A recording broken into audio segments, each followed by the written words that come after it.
Meeting at this event a range of end users who are looking to differentiate their products and grow their business by using some of these new capabilities coming through. There's going to be lots of exciting announcements being made. We've got a terrific number of speakers, and we also hope you have some fun at the show as well. My name is Raghu Das. I am the CEO of IDTechEx, the host of this event. And over the next 15 minutes, I'm going to introduce to you some of the highlights from this event.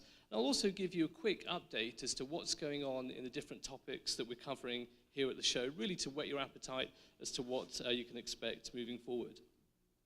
So firstly, let me just briefly explain a bit about the company IDTechEx. Of course, we host this event, but that's only part of what we do. IDTechEx is a market research and technology scouting firm. We have a team of analysts covering all the technology categories you can see on the screen. And within these areas, we spend a lot of our time interviewing companies across the supply chains for each of these different industries to understand the size of the industry, the trends, the opportunity, areas of oversupply, and so on. So fundamentally, we help our clients by providing them clarity on these different complex emerging technologies so they can move to profitability more quickly and work out the best way to enter these sectors. We provide data through subscriptions, bespoke consulting, events, and we also have many other ways that we can help you through, for example, free web journals and webinars that we host on a regular basis. And so we hope you find all these services useful. So let me tell you a little bit about the show, and for those of you who are suddenly new to the show, what we're trying to achieve here. As you'll have seen by now, this event comprises of 9 different conferences looking at different topics, which we co-locate with parallel tracks because there's so much overlap between these different categories, and we have one common trade show to showcase all of these different aspects of. For example, if you're a materials company, then you can interface with end users from different industries, such as Wearables and Automotive, to find out what their problems are, and therefore what you need to make to help them solve those problems. And similarly, if you're coming as an end user or an OEM and looking for new things, you can get a very diverse view as to the new range of capabilities coming through, from components to materials, which you can start to think about building into your product development plans. In addition to that, and perhaps fairly uniquely to this event, it's an analyst-driven show in that it's our analysts who put together the topics we're going to be covering at the show, and also who we invite to speak at the event. And so our focus is very much on not pushing the technology for technology's sake, but focusing on where is the money, where's the commercialization, and what is really valued in creating that user pool. And those are the issues that we're going to be highlighting to you over the course of the next few days through the conference and in the exhibition. So let's take a look at who is at the show. And as you can see, it's a very diverse spread if we look at people coming by what they do, and also by organizations in terms of their positioning in the value chain. About a quarter of companies represent material organizations here, 12% equipment companies, and 30% are those providing components of different types, whether it's a sensor or a display or even a battery system. And then just under a quarter are end users and integrators. And those companies are coming from many different verticals, the main verticals being represented as shown in the bottom right. In total, the 3,500 attendees, which will be attending over the next few days, are coming from a whopping 44 countries, and we have 270 presentations. There's going to be a huge amount to digest and learn, but for those of you attending the conference, you'll get access to the PDFs of all the other sessions, and if you've got the audio package, you can also hear those presentations as well. So there's a lot of information to take in, but also much more to see on the trade show floor. So looking at the trade show floor, we have a record number of exhibitors this year, 253 exhibitors coming from 24 countries, and that's up from just over 200 exhibitors last year. Again, that's very well balanced across the supply chain with about 23% representing material companies, similar number of equipment providers, and then about 40% supplying components and devices. In particular, I'd like to thank our platinum sponsors who invested a lot of time and effort with us to make the show what it is, and thanks therefore to Novacentrix, Terra, who are a first-time platinum sponsor with us, and also Xenon. Also thank you to our gold sponsors, Agfa, analog devices and BPOP sensors, and the many more silver sponsors and exhibitors we have. We've really worked hard with our sponsors and exhibitors this year to encourage them to showcase working products and concepts and prototypes on their booths. There's lots for you to see and get your hands on. What I want to do now, just over the next 10 minutes, is to give you some quick highlights as to the latest trends that are going on in each of the different technology areas that we cover. I'm going to start off with manufacturing first, and within that we will look at 3D printing. So 3D printing is one of the areas we look at this event, and overall it's an industry in 2017 worth $3.75 billion. In terms of market size, the biggest sectors are automotive, aerospace, and the hobbyist market. But aerospace is moving the quickest, growing to become the largest market by 2027 with a 34% compound annual growth rate.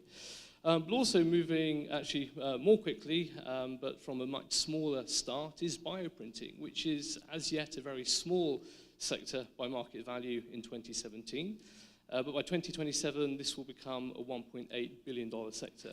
And at this event, we'll be having sessions on bioprinting, as well as looking at the whole range of different types of printing and materials being used.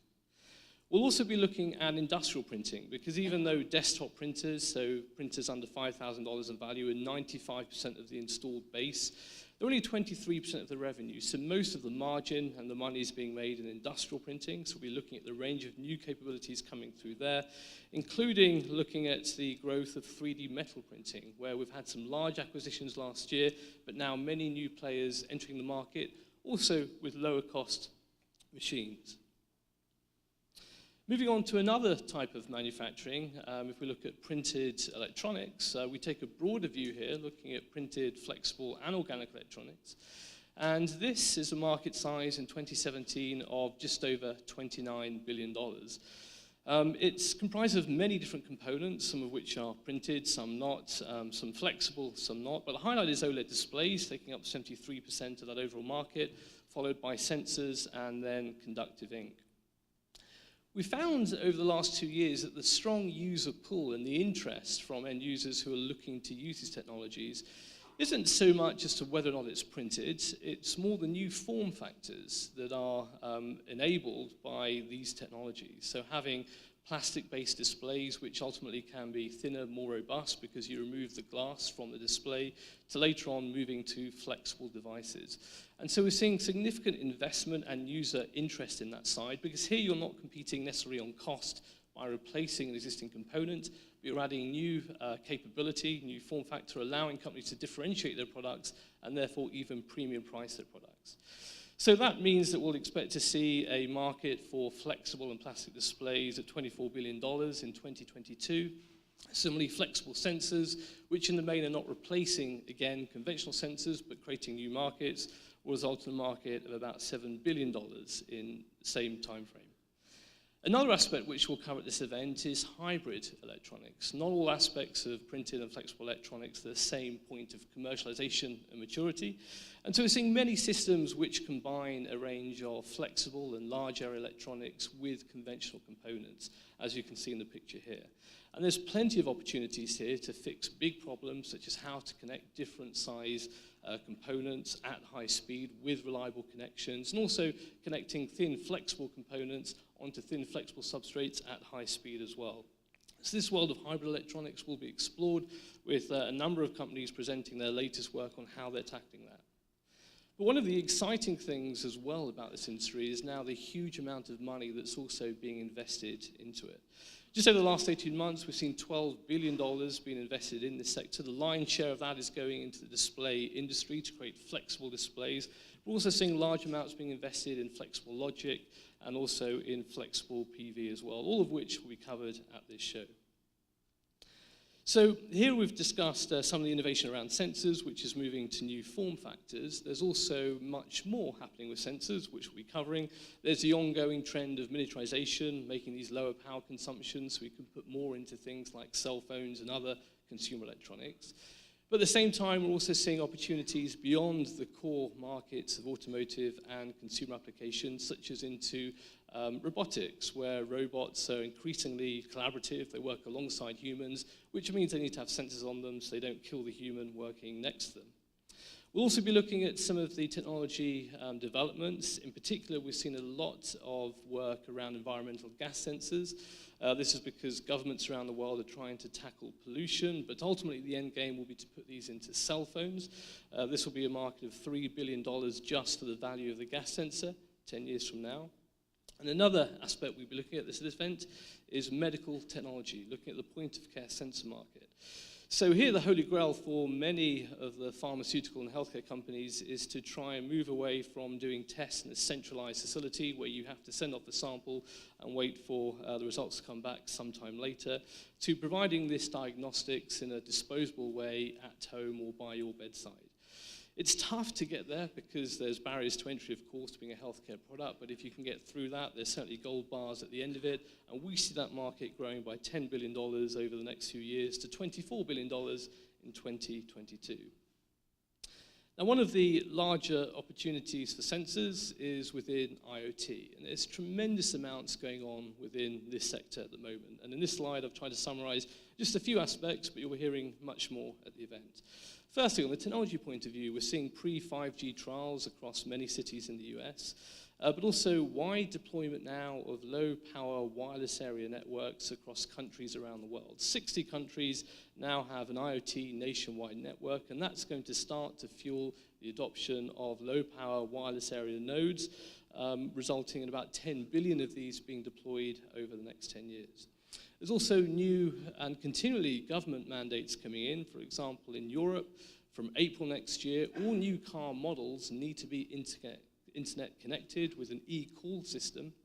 And what this will do is that if you're in a crash, it will automatically dial emergency services for you so you don't have to lose precious minutes waiting for someone else to do that. And that's becoming law as of April next year. But in addition to looking at the technology developments at this event, we're going to be highlighting to you where the money is.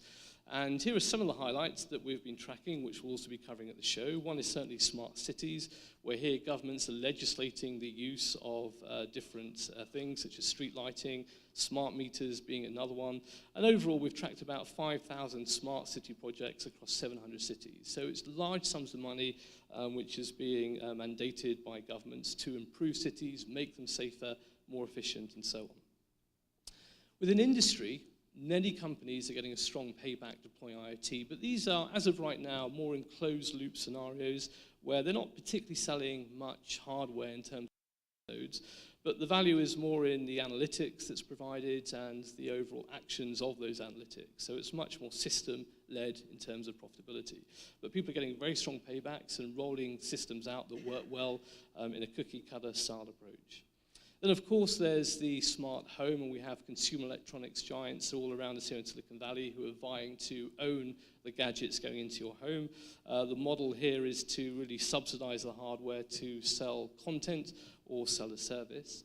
And then if we look at the bottom of the pyramid in terms of volumes of nodes being sold, the cheapest type of wireless connectable, the humble RFID tag, is doing very well. It's booming as an industry.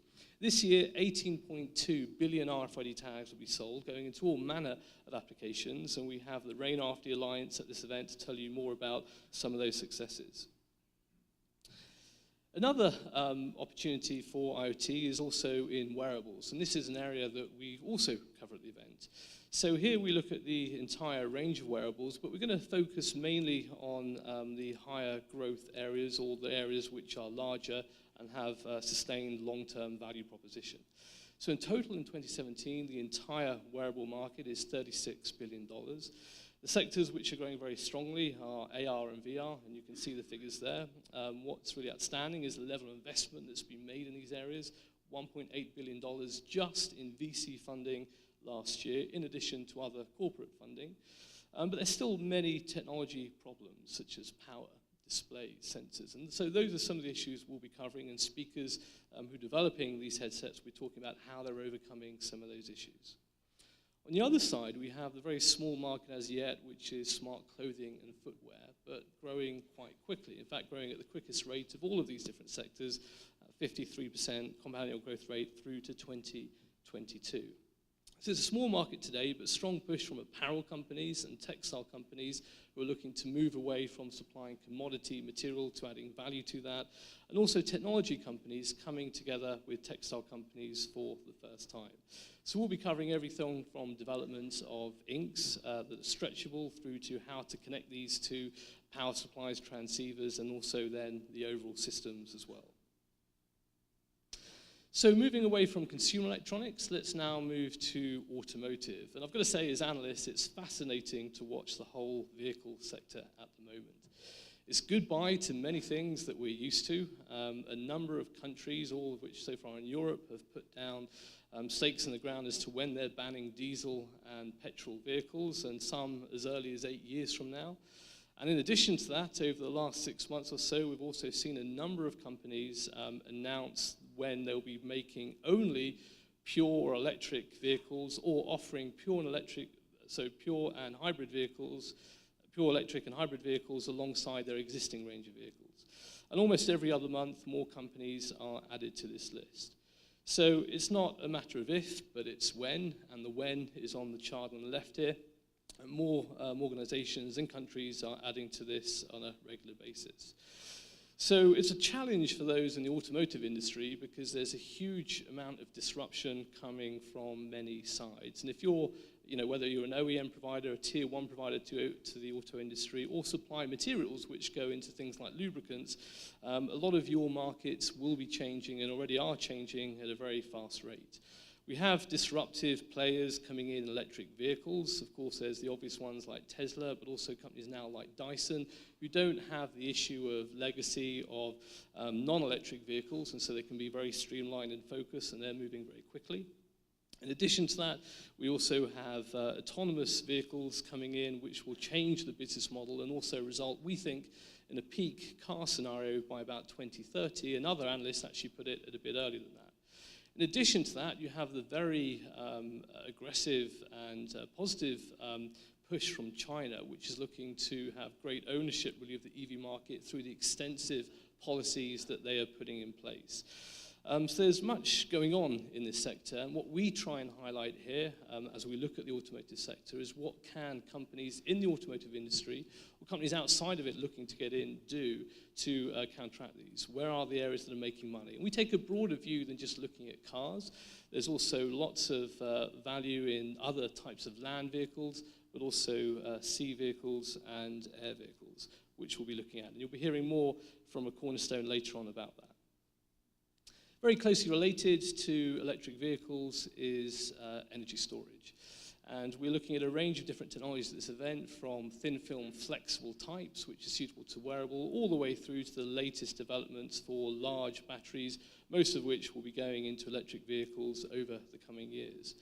So lithium-ion batteries, of course, are very popular, but actually they're only still less than 20% of the entire rechargeable battery market this year. Lead acid still being the lion's share, but that is changing with the world putting in gigafactories, as you can see on this slide. There's plenty of opportunity here for equipment providers exhibiting at the show and attending to supply the necessary equipment to put down films. In addition, for material providers, the chemistries of these batteries will be changing over time as they continually improve. All of this will end up in a market value for lithium-ion batteries being $130 billion in 2028, an enormous market potential. And last but not least, related to energy storage is energy harvesting. Now, for many years at IDTechEx, we've been looking at energy harvesting from a low power point of view, so using it to power things like light switches, IoT sensor nodes, and so on, and that's certainly covered at this show. But also over the last few years, we've been looking at higher power energy harvesting, because the mega trend we're looking at is the trend to energy independence or energy autonomy. So we're talking about having cars which never have to be plugged in because they can have enough solar on the vehicle. And it's not just cars, but it's also things like public signage, and you'll be hearing a bit more about that from a speaker after me. And also other aspects such as even energy independent buildings, which are using combinations of different types of solar energy, some silicon on the roof where it gets most sun, and on the sides they're using OPV, in this case from Heliotech, where there's lower light levels, but they can be very efficient at those lower light levels. So the really exciting thing about this event is the creation that happens when all of these different technologies can intersect. And that's why we co-locate these different topics, because what you'll see walking around the show and meeting exhibitors and also from other presenters is some of the new capabilities coming through when several of these components can come together and do new things. Here are just a few examples of some of the things that you'll be seeing at the show, which I thought I'd point out as great examples of, at least 4 of these different technologies coming together. So, for example, we have Optimec, who are working with General Electric on the left, and they are printing onto a 3D surface of a turbine blade a strain sensor. And this now automatically, over the internet, monitors the strain of each blade. Previously, they would have to replace these blades every time a certain time it was reached, regardless of whether or not it needed replacing, because they were not able to monitor strain. Now, they can monitor strain at an individual blade level, and so they only need to replace it when needed, and the system can automatically book the engineer to come out and put it in. So for the cost of a few dollars per sensor, they can save tens of thousands of dollars per blade. And that's the combination of many technologies, including printing onto a 3D surface to make that happen. If we look at the electric vehicle space, earlier this year, Audi announced an agreement with Hanergy to use their lightweight, flexible solar, and that solar will be covered by one of the exhibitors' Alta devices here at this event, on their vehicles to reduce the battery size on the vehicle or increase the range for the same battery size. So again, it's a combination of energy harvesting, flexible PV, and other technologies. And then on the right, we have wearable electronics, which combines novel sensors. So here we have a strain sensor in the elbow to monitor movement and motion for those who've had various accidents, combined with flexible electronics in a system that's connected that you can see your progress on your cell phone. So I think that's the really sort of exciting value proposition about this event. See all these things come together, and you'll be seeing many more examples of these. So I hope that's given you some excitement as to what's to come. Just a few more slides from me about things not to miss at the show. So this year we have completely sold out of all the 4 halls, as I mentioned earlier, and we have some of the usual aspects you've been before, such as Demonstration Street, but with many new samples on it. Lots of exhibitors will be showing equipment working live at Manufacturing Street. And new this year, we have a pavilion from Korea and China, in addition to our pavilion from Canada. So here you can see some of the innovations coming through from those countries. In addition to that, we have lots more going on, too much to mention here, but one thing you must see is the Terra Future flying car. They'll be presenting shortly after me, and they've made a big announcement yesterday, and they'll cover that in more detail, but it's here at the show, so make sure you take a look at it, in addition to pavilions covering graphene, RFID this year, and much more. The final thing I want to end on is that as an analyst company, we're here to help you. And we have a number of our analysts here at the show, covering all the topics that you'll be exposed to. And so if you have any questions about things you see but you don't understand the context in which they fall, or exploring opportunities for your business, please don't hesitate to approach your analysts. IDTechEx booth is M20 on the trade show floor. So, without further ado, I'd like to introduce to you the Cornerstone Speakers. We've chosen each of these to give a very different story. They all come from very different industries, purposefully to give you a diverse view as to how very different industries are putting together and looking to use different types of technologies. After the Cornerstones, the trade show will open, and after that, we'll come back into separate sessions for each of the different topics, which will kick off by keynotes in each of those topics, then going through to the full 2 days of the event. So I really hope you have a great show. Make sure you have some fun as well.